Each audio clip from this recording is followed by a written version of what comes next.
one of my favorite parts of the movie is not so much the Pac-Man and Donkey Kong. As great as that was, your speech to the Navy SEALs was genius. How much of that was kind of set out for you, and how much did they just go? I watched the movie Patton, and really studied it, and as sort of a jumping off point. No, when I read the script, it was one of the reasons I signed on. Was I fell in love with the idea that this guy was prone to these emotional outbursts that kind of were like so uncalled for and unexpected.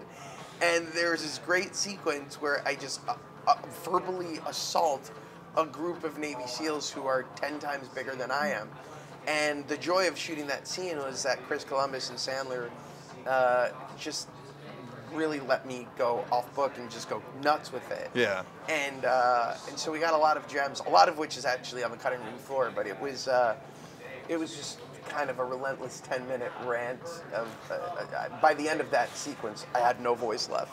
Just screaming. Just screaming. Yeah. Were they able to keep a straight face while you guys are? You're like inches away from them? They did a remarkable job, but some of the best ones were ruined because the guys were just like shaking and crying, and it was fun. It was a lot of fun to shoot that.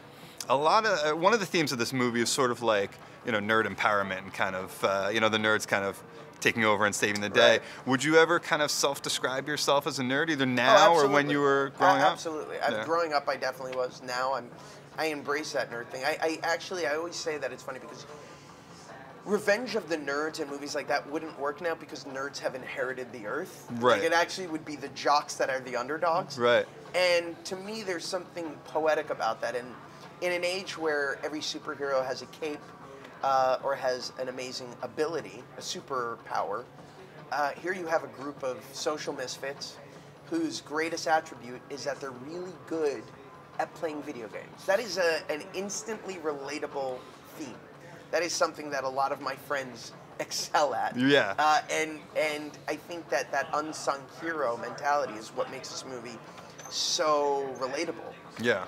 And it also is a throwback. It's got this amazing nostalgic element to it that Chris Columbus, who defined my childhood with movies like Gremlins and Goonies, has rekindled in this film, and I love that. I love that about it. The opening scene is very, it's so Chris Columbus. Got that vibe. Right back. Yeah, it really does. It does. And I got goosebumps when I first saw it, and I was like, just that song. Yeah. It just brings you right back. Yeah. I've got my daughter with me today, and she'd be very upset if I didn't get in at least one question about the next Frozen. Well, then it looks like your daughter's going to be very upset. Interview over. What does your daughter want to ask? She wants to know if it's happening, and if you know anything about the movie that you could share. I know there are a lot of secrets that they don't want to say. 2 words. Yeah. Okay. Well, yes, it is happening. Yeah. 2 words. Okay. White Walkers. I guess that's 1 word. I'll be ready for it anyway. Yeah, we're going to go a different way. So is Jon Snow dead? That's what I wanted. That's what Frozen That's my is really question. Gonna answer. Right, okay. I can tell you that there's an opening sequence with Melisandre. And so Davos is, right. That's about as far as I can go. Okay. It's a Game of Thrones Frozen crossover. We're very excited about it. Children are going to be terrified. That's okay. But we feel like it's a coming-of-age story. It makes sense, right.